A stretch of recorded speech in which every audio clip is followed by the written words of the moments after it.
there's a tremendous amount of interest, I think, for all of the CMOs to want to sit on a board, right? We spend a tremendous amount of time presenting to boards. And I know that I found in my 10 years as a CMO at Jack in the Box, I wanted to be on the other side. And so that was always a real interest for me. And there's some stats that are out that are pretty difficult to hear, quite frankly, being a chief marketing officer. And that is that out of the Fortune 1000, there are 9,800 seats, board seats. How many do you think are CMO related experience that got those seats? What do you think the number is? 38. Yeah. And quite frankly, that's a really low number when you consider what we're responsible for. So I think this is going to be a really great session to have this conversation because quite frankly, I'm so excited to have Cammie and Mike, and we could spend 30 minutes going through their backgrounds. They have amazing experience working with some of the best brands. And so we're going to skip that because we really want to get into the heart of the conversation. And you can see there up on the slide, there we go, what boards they currently sit on and what they chair and what they're members of on the committee. And so I just want to jump right into it because we want to spend more time talking about, okay, what's it take? What's it going to take to get marketers in the boardroom? I'm a big believer that companies would really benefit having us at that seat, having that seat at the table. So we're going to start with Mike. Mike is going to talk a little bit about what's it take, what's the road, what's the path to get on the boards. Okay, so I've been on 3 public boards, Pete's, Support.com, and Capella. And I think when I look back on it, there's kind of 3 rules I would lay out. The first is get ready. The second is get practiced. And the third is get networked. And the get ready is boards aren't really sitting out there looking necessarily for a CMO like they are for a CFO or a CEO to join the board. So what you want is a set of skills that a board might want. I was really lucky. My first board was Pete's. And what they wanted a senior marketer in retail, and I happened to be the CMO of Best Buy at the time, with consumer goods experience, and I started at P&G, who did not live on the West Coast, and I was in Minneapolis. So I happened to be the only person in the database that fit the thing, so I kind of blundered into the gig. But you know, I didn't know it, but I was ready for what they wanted. And I think they're not just looking for the CMO job like they are looking for a big CFO to come in and run audit or something. They're looking for a set of skills. And then once you've been on a board, you have some skills that actually other boards might want. So, but the get ready is, are you doing something that might be interesting to a board? You know, boards right now, a lot of interest in some digital, interest in the consumer story, but they want some breadth of things that you bring that they can't just buy. And then the perspective to give it to them. So that's the get ready. The second thing is get practiced, because you want to join the board and you want to be practiced so you have some experience of what a board is like before you even go to the interview. And you can do that by nonprofits.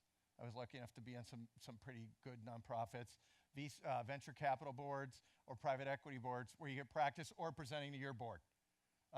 Particularly if the board will give you feedback on how they hear you versus whether or not they like your stuff. I was lucky to have some coaches, particularly on the Best Buy board, that explained how they hear stuff.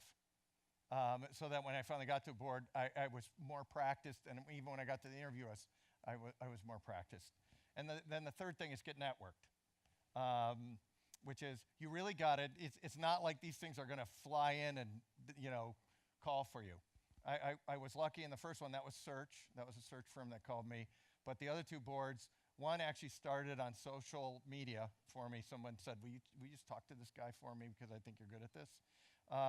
And the other came from the Pete's board. Well, actually, the other came from a bunch of people talking about me being on the Pete's board to the Capella board. And so it was kind of a lucky thing. And I'd run a committee at Pete's, so that was kind of a badge that helped me get in the door. But again, I think if I distill it into it's get ready, get practiced, get networked, because you don't know where they're going to come from. That's great. I think that's wonderful advice. Now, we're going to definitely take Q&A at the end. So let's talk a little bit about you're on the board. You're bringing a completely different set of skills. Most everyone in the room, quite frankly, has very different experiences. How do you add value? Well, I think first, by way of background, I was on the board of Brunswick Industries, which is Mercury Marine, Sea Ray, Life Fitness for about 7 years, and just rolled off of that and went onto the board of Red Robin. And this notion of adding value is really important because, as Mike said, most board opportunities are going to come up through your personal network. And so making sure when you're on a board that you are really doing things that earn you the respect of your colleagues and of the CEO is quite important. And actually the ways you add value are a bit different than the ways we add value as CMOs, because you really are making the shift from managing and leading to governing. And the responsibility of a board member is all about strategy and oversight. And so even if you come into the board by virtue of your knowledge of digital or your knowledge of customer experience, which is, I think, an entryway for a lot of CMOs now, the kinds of topics that you're really going to be spending your time on are much more, how does the company win in the 5-year horizon? How should we be deploying our capital? What kind of risks are out there that we really need to be aware of? So you just have to be aware that there's not going to be a whole lot of conversations where you're weighing in on advertising strategy or something. And so I think that for me, a lot of it was building relationships with both my colleagues and the CEO. And a lot of the times where I've weighed in on marketing issues have been outside of the boardroom and calling the CEO to kind of give him a little bit of kind of my thoughts on something. I've seen this in another company and maybe this might help you. Or I think that you may want to connect with this great consulting company. So some of that value add really comes outside of the boardroom conversations. And it's been very important for me to build that partnership with the CEO, first at Brunswick, and now I'm doing the process of doing it with Steve Carley at Red Robin. And when you also say the other members of the board having conversations. Yeah, it's been a fascinating journey for me, and I think one of the things that we have to do is make sure that we support each other once we get into these board roles for how are you successful. And I'm the kind of person who has just always felt like my results should speak for themselves, and I don't always spend as much time on the relationships because I just feel like, oh, it's my results. But in a boardroom, you only have a couple of hours 4 or 5 times a year, and you're not the one driving the results. So making sure that you're building those relationships, getting down to breakfast early, calling other board members after the meeting to maybe ask them a question about something that you didn't understand. I found that I had to be much more strategic about the relationships because you don't have as much time. And for me, and I think this would be true for most of us, particularly the first board I went on, I was about 20 years younger than all of the board members. And so I really had to work hard at making sure that they did understand the value and the perspective that I could bring. Yeah. You know how I thought about that? So in a board meeting, let's say it's 6 hours. 3 hours of that is presentation. Forget lunch. That's all the relationship networking stuff. But then 3 hours, the board's going to ask questions. So if there's 10 board members, okay, you have 18 minutes for you. But if you ask a question, you're going to get an answer. So maybe you have 9 minutes of talking, but probably they're going to answer longer than you talk. So you probably have about 6 minutes of actual real talking. So my thing is, I better make those minutes count. I better get right to the point. And if someone actually really knows, like on Capella, there's some people that are really good at government issues and education issues. Man, I'm not there. I'm not going to waste any time on that. I'm gonna use my 6 minutes or whatever I have to make sure that I am delivering something that actually moves the meeting forward, or changes the dialogue and creates some kind of discussion around an issue. But I'm not going to waste any minutes because you're only 4 times a year. That's it. Yeah. And Yeah. when you make those minutes count, and to Cammie's point, one of the reasons I'm on audit committee is I don't know how many CMOs are on audit committee, but I thought they made a mistake when they called me for audit committee. Is at Pete's, I ran the options investigation thing, and I was there early because I had to fly in from Minneapolis, and Pete's is up in San Francisco. And I was there early, and I would get up early and just go to the audit committee and watch it because I could then learn just something about it. And so the point is, everything Cammie's saying is true, and also you got to use all that time really efficiently to make an impact. And as CMOs, I think most of us like to talk a lot. And if anything, I think on a board, particularly in your first few meetings, it's better to err on the side of talking less and listening more, because the worst thing you can do is eat up time by making comments that are seen as too tactical or kind of taking things off of the agenda. You don't want to have airtime for the sake of airtime. No, definitely not. Though it's it's tempting sometimes because you feel like, oh, I know something about that. I'm going to make a comment. And why don't we talk a little bit about the interview process and how it's different than, say, pursuing a CMO position? Sure. So for me, it's really different because you're going up against, one, they may not be looking for, it's not just a pool of CMOs. They're looking for a board member a lot of times. At least that's the way it's been on 2 of my boards. And so it's not like you're competing for a marketing gig. You're competing for a board. So for me, it's really be prepared in understanding the industry, the business, but then also your thoughts on the business. Like, why is it important? And then what do you want to do? Like, why do you want to join the board? I've always joined a board because I was really just intrigued by the product or the industry. And I've never thought about the money or anything. It's always been, can I learn something from this board? Can I put something in here? And is this a board also that will value what I bring? And you can actually suss that out in the interview process. And they're testing you out like crazy in a different way. And it's not about what you know about brand building or anything. It's about what you know. Can you apply that almost always to a different industry in a way that they can hear you? And are you going to be graceful about it in the board meeting and strategic about it? And there's a lot of easy questions to ask. I ran NomGov, and there's a lot of questions you can ask. And if someone actually is going for talk time versus impact in the discussion, you really don't want them in the boardroom because they're going to hog everybody else's 6 minutes. And what you want is everyone using their 6 minutes to a maximum effect. And also you want people to be fearless and have opinions that they get to pretty fast and clearly. If you take about 10 minutes to wind up with your long question, gee, so Pete's, you're killing the board. And so you're looking at all this stuff. It's not just what you know, it's how you apply it, and then it's how you actually operate in the group dynamic. And I would add that most boards have gone through, with nominating and corporate governance, an assessment of what skills do they have on the board, what challenges is the company facing, and what competencies do they need to bring in. Right. And so when they're out interviewing, they have a pretty specific skill set that they're looking for. And I think it's important to really understand that if you're working with a recruiter, to really understand it. If you're working directly with the board itself, to get that out of the chair of the nominating and corporate governance. Because I know I made a mistake at one point interviewing for a board that I thought it was a perfect fit for.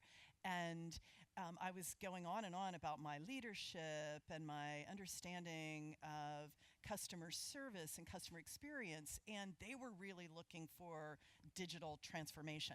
And I could have told that whole story, but I just didn't have a good enough sense going in of what they were looking for. And unfortunately, they do kind of have their They have the box. boxes that they're checking But off. they also, and- they're going to evaluate the questions you ask pretty hard. yeah. Because that's how you're going to be in the board. And if you spend a lot of time asking about the brand or asking about this, you're probably not going to get to the next level, because they have a CMO, or they can buy a CMO, or they can buy an agency. That's not what they're looking for. They're looking for, can you actually ask strategic questions from your point of view in a way that they can hear you? Yeah, and they're really going to probe on, do you understand the difference between governing and leading and Absolutely. managing? And I think that's to Mike's Right. point, where working in a nonprofit board, working on an advisory board, those are things that you can do to start to hone your skills at asking good questions, really looking at the long-term horizon, and those are the kinds of things you can bring up in an interview that can help them answer the question about your ability to make that leap. Okay, we're going to shift over to Q&A at this point. So, anybody have questions? Take advantage. You've got some great knowledge here that can help you out. I was curious, what is the mechanism for, as you say, getting on the boards? You mentioned recruiters. I guess there's a whole subsegment of how that whole process really works. So I think it's varied. I mean, certainly there are recruiters who specialize in board placements, and I've had some inquiries come that way, but also more and more it's coming from individuals who serve on boards, who know your work, who've worked with you in other capacities, and who are saying, because it still is very much of a network, because a lot of it is about wanting to bring people onto the board who are going to have the right chemistry with the other board members and be able to have kind of a collegiate environment of pushing, but in a respectful way. And so I'm finding that a lot of it comes from other people I know who are serving on Yeah, it might be just a network search. The board might say, before we put this to search, let's see what we got. Right. So that's one deal. And when you get to the VC boards and the private equity boards, a lot of that is all raw out of the network. Right. Like that, and once you start making a name and for yourself in there, you start getting more calls because they talk. Right. And they're not, like, a lot of the VCs are not going to go to search for a board member. And I have had people, I don't know if you've had this, who've approached me very directly. I'm interested in this board. Here's my experience. Can you advocate for me? I don't know how effective that is, but if you really have great experience that's relevant, then I guess it's a legitimate way to try. Elizabeth Housick, can we get her the mic? Those are the brightest lights. I'm sorry. If you could turn those lights up, that would be great. I know, it's really hard to see. My question is, I've often heard there's a special kind of board profile that you should create versus a resume.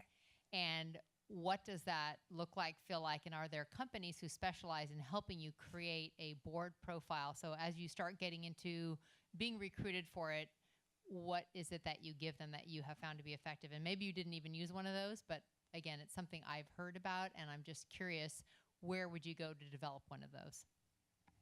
I haven't heard of that. My thing was, everyone just got my basic resume. If you're coming in through the network, your network might say, hey, look, just give us 3 paragraphs, give us your bio, and then what you know is you're going into the pool here, and they're going to sort through this, and then if they want more info, they'll get it. But that's when you do the Rolodex search, or whatever you want to call it. We're gonna pull these bios, and then the nom and gov is gonna sit there and say, all right, let's dig down on these 6. But I haven't heard any of the special board resumes. I actually have. I know a couple CEOs that have shared their board profile type resumes, and they're just slanted different in terms of their experience. But these are also folks that have a lot of years either sitting on boards, and so they kind of create the profile slightly different in terms of how it comes across. It talks a lot more about what they did on the boards. Oh yeah, you lead your bio with your board work, Right. and then you say, oh yeah, by the way, I was CMO of some company. Right. Yeah. Right. I had a quick question for Mike. So as you were talking about, in the interview process, but also once you get on board, communicating in a way that the board can hear you. You mentioned it a couple times. I'm just wondering if you could be a little bit more specific in terms of what you're, perhaps some tips or what you're referring to. Yeah, so I think one of the things you want to make sure is you're not the marketer on the board, that you're a strategy person who happens to be good at marketing. And so when you talk about marketing, if you go into the marketing speak, you're forcing everybody in the room to translate from French to English. So you have to put it in a way that the room can hear, including management, which almost always is financials or some other customer measure that the company uses, maybe retention or something like that. And you want to get to that really fast. And then you can put an analogy around that if that's helpful to explain things. But you want to be really quick. And if you do a really long wind-up where you talk about the history of the brand and how important a brand is, that's not where the company wants to go. The company wants you to translate things in a way that they get to a different space, or you're making them think differently. And so you have to talk in a language they can hear, which is almost always, everyone can hear financials.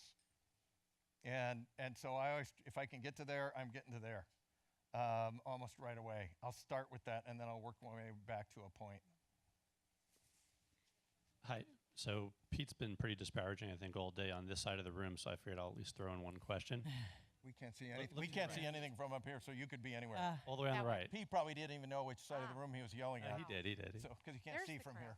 Anyway, I'm Bruce with Lumber Capital, and I'm with a venture fund, so I just wanted to throw in the offer, and I've chatted with many folks here offline in terms of joining up boards of some of our companies or advisory board, type of roles. So happy to, again, to offer that out with folks that want to, chat offline. I guess the question I would throw out, though, to both of you or all three of you is really, what are your thoughts on some of the contrasts you've seen public versus private board, and then also sort of the advisory role? I've done all of them. You've done all Go of them. I've only So done I've done all of them. I think they're really different. The public board, to Cammie's point, you have governance and you have responsibility to the shareholders. And you have to balance that to, working with management and other things, but you have a fiduciary responsibility. In private equity, you have a responsibility to the private equity firm.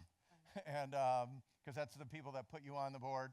And a lot of times you're going to cross over, at least my experience is, from what is a pure board story into they want you to help operate or at least push on the operators.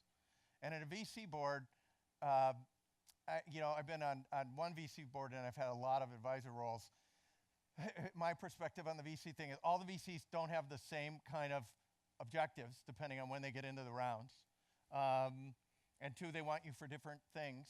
And you have to figure out how you're going to play in that game. The advisor role is easy. The board role, I think it's harder, especially if you have a firm that is in really early and it's kind of not that much money for them versus a firm that came in late and things are going differently. So I think that the VC board is really interesting because you see multiple dynamics in play at the same time, particularly if you're going to merge companies or sell companies or it's not going that well. The VCs may not be aligned, and you get to be in the middle of some of that, which can be really interesting. Sometimes even fun, but not always. And so I see the three as very different.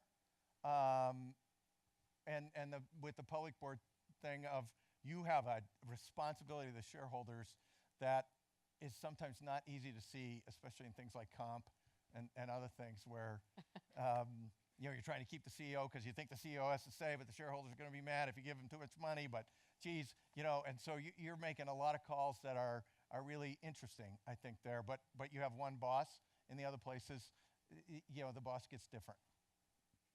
I think I don't know if you want to end to that. I don't know how we're doing on time. We're probably running over, but maybe we can add. Yeah, I just wanted to add to what you just said is also I've been in between 20 and 30 boards that through my life, and there are differences also in your nonprofit boards. I agree. The nonprofit, the VCs, the advisory boards, and the public are completely different. Right. And one thing to add is know why they want you there. Exactly. Because there are different aspects why they want you there. Sometimes they want you for your relationships. Sometimes it's a non-profit. They want you to raise money. It's not really governance. And some of the time they just want you to give in my case, I come from the technology side. So sometimes it's technology, marketing, cybersecurity related. And I happen to be Hispanic, so some people want my Hispanic side. So it just depends which way, what they want you for. And back to your profile, there's a profile for boards that you can have, a short profile versus my CMO resume per se. And what you see in my LinkedIn profile is really my board profile rather than my CMO profile. Yeah. Thank you. Well, we're out of time. Hopefully you guys enjoyed the conversation.